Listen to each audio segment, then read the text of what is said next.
Hello students, once again आपका welcome है। और आज की वीडियो उन बच्चों के लिए बहुत इंपॉर्टेंट है जो क्लास 11 से अब क्लास 12 के अंदर गए हैं और उनको ये चाहिए कि सर हम 12 की तैयारी कैसे करें, क्या क्या पॉइंट्स है जो हमें ध्यान रखने हैं। तो वो चीज़ों के लिए मैं आज आपसे बात करने वाला हूँ। जैसा कि बच्चों 12 के अंदर आपके जो भी सब्जेक्ट हैं, लेकिन जो मेन जो सब्जेक्ट होते हैं कॉमर्स के लिए, अगर मैं आज जो बात करने वाला हूँ वो उन बच्चों के लिए जो 11 से 12 कॉमर्स के अंदर जा रहे हैं।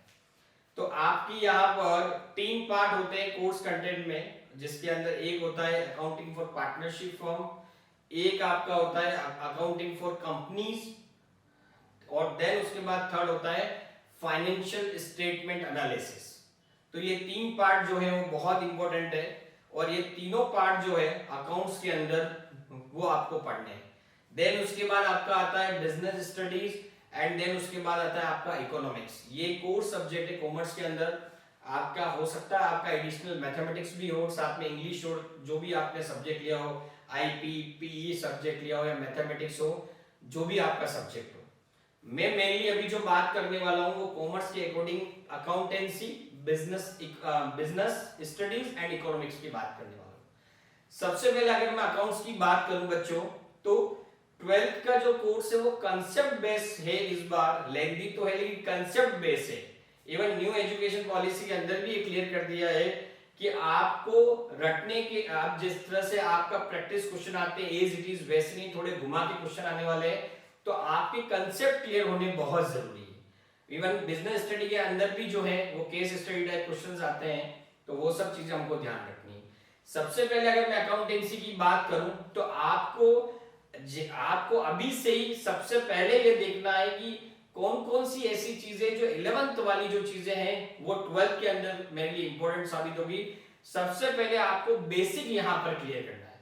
बेसिक का मतलब बच्चों में यही बोलूंगा, अगर 11th के अंदर आपने journal, ledger, trial balance, then उसके बाद फाइनल अकाउंट्स और सब्सिडरी बुक्स, ये सब चीजें आपने पढ़ी है, वो सब चीजों में अभी भी आपको लगता है कि कुछ कमी है, तो सबसे पहले आप स्ट्रॉन्ग उसको करें, क्योंकि जर्नल एंट्री का रोल 12th के अंदर बहुत इंपॉर्टेंट रहेगा। तो जर्नल एंट्री एक आपकी जो है वो दोबारा एक बार आप 11th क्लास का बेसिक्स पर जाए, उसको स्ट्रॉन्ग करें।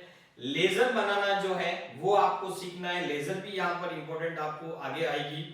उसके बाद अगर मैं बात करूं फाइनल अकाउंट की, तो वहां पर बैलेंस शीट जो है वो बनाना आपको सीखना है, क्योंकि वो 12th के अंदर जो है वो इंपॉर्टेंट रोल प्ले करेगी, तो आपको वो भी यहाँ पर सीखना है। सब्सिडरी बुक्स की अगर मैं बात करूं यहाँ पर, तो कैश बुक जो थी वो आपने बनाई होगी। तो कैश बुक आपने जो बनाई है, वो कैश बुक में भी अभी कोई डाउट है तो कैश बुक भी आप क्लियर कर ले, क्योंकि 12th के अंदर ये कुछ टॉपिक जो मैं बता रहा हूँ अकाउंट्स के अंदर इंपॉर्टेंट है, और अगर ये बेसिक नहीं है तो आप कितने भी अच्छे जो कंसेप्ट है वो क्लियर करने की कोशिश करें, लेकिन बेसिक जब तक क्लियर नहीं होगा आपको ये सब चीजें समझ में नहीं आएगी। तो आप 12th के अंदर अकाउंटेंसी को अगर आपको परफेक्ट करना है, उसके लिए पहले आपको बेसिक पर जाना है दोबारा, और बेसिक में आपको जर्नल में अभी भी कोई कमी है उसको पहले क्लियर करो। देन उसके बाद लेजर आप जो है वो क्लियर करो। देन उसके बाद ट्रायल बैलेंस आप अच्छे से करो। उसके बाद आपके फाइनल अकाउंट जो था, जिसके अंदर आपने फाइनल अकाउंट्स में ट्रेडिंग पीनल बैलेंस शीट जो आपने बनाई थी, उसको वापस आप अच्छे से क्लियर करो, क्योंकि ये सब चीजों का रोल डायरेक्ट इनडायरेक्ट 12th के अंदर है और तीनों बुक के अंदर होने वाला है। भले वो अकाउंटिंग फॉर कंपनी की बात करें, अकाउंटिंग फॉर पार्टनरशिप की बात करें, या फिर हम लोग बात करें फाइनेंशियल स्टेटमेंट एनालिसिस की, तो ये टॉपिक को दोबारा आप बहुत अच्छे से उसको क्लियर करें। ये चीज आपको ध्यान में रखनी बच्चों। इसके अलावा भी जो टॉपिक रिलेटेड है वो भी क्लियर करें, लेकिन मेन फोकस जो है वो इस पे आप जो है वो दोबारा करें। उसके बाद बिजनेस स्टडी, लास्ट ईयर भी मैंने आपको बताया था कि हमेशा बिजनेस स्टडी कहने को थ्योरी सब्जेक्ट है, लेकिन जब तक प्रैक्टिकल कंसेप्ट लेके हम लोग नहीं चलेंगे तब तक क्लियर नहीं होगा। लेकिन बस ये गुड न्यूज है कि 11th और 12th दोनों अलग चीजें, 12th पूरा नया आपको पढ़ना है, तो आपको बस ये ध्यान रखना है कि आप प्रैक्टिकल अप्रोच 11th में जो भी पढ़ाएगी, जैसे ही पढ़ाएगी आप क्लियर हो गए। अब 12th के अंदर आपको कंसेप्ट पे फोकस करना और प्रैक्टिकल अप्रोच लेके आपको बिजनेस में चलना, अगर आपको अच्छे नंबर बिजनेस स्टडीज में लेके आए। देन थर्ड में इकोनॉमिक्स की बात करूं तो इकोनॉमिक्स के अंदर इस बार आपका रहेगा मैक्रो इकोनॉमिक्स और साथ में रहेगा इंडियन इकोनॉमिक डेवलपमेंट। मैक्रो जो है वो आपका अच्छा होना चाहिए, उसी से फिर आपका इंडियन इकोनॉमी डेवलपमेंट आएगा।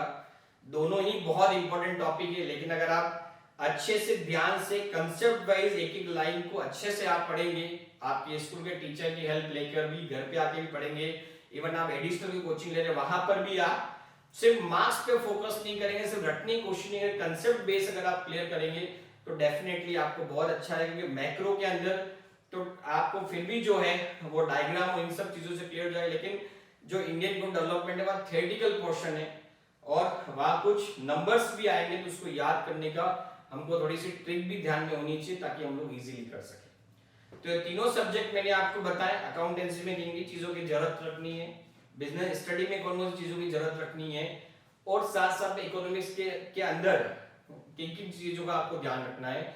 ये तीनों चीजों को अगर आप ध्यान में रखेंगे जो मेरी बातों को, तो डेफिनेटली इस बार 12th में आपका बहुत अच्छा रिजल्ट आने वाला है और बहुत कुछ बड़ा होने वाला है। क्योंकि 12th जितना बेटर होगा उसी से अच्छे कॉलेजेस में एडमिशन के लिए आपको सपोर्ट मिलेगा, आगे के एंट्रेंस एग्जाम के लिए सपोर्ट मिलेगा। तो आपका 11th 12th का बेसिक कंसेप्ट बेस होना बहुत जरूरी है ताकि आपका फ्यूचर बहुत अच्छा हो सके। आई होप स्टूडेंट ये वीडियो आपको अच्छी लगी होगी। आप जरूर अपने फ्रेंड्स में भी ये सब चीजें जो है वो शेयर करें ताकि उनको भी हेल्प मिल सके। With that thank you so much, आपका अपना विनाश।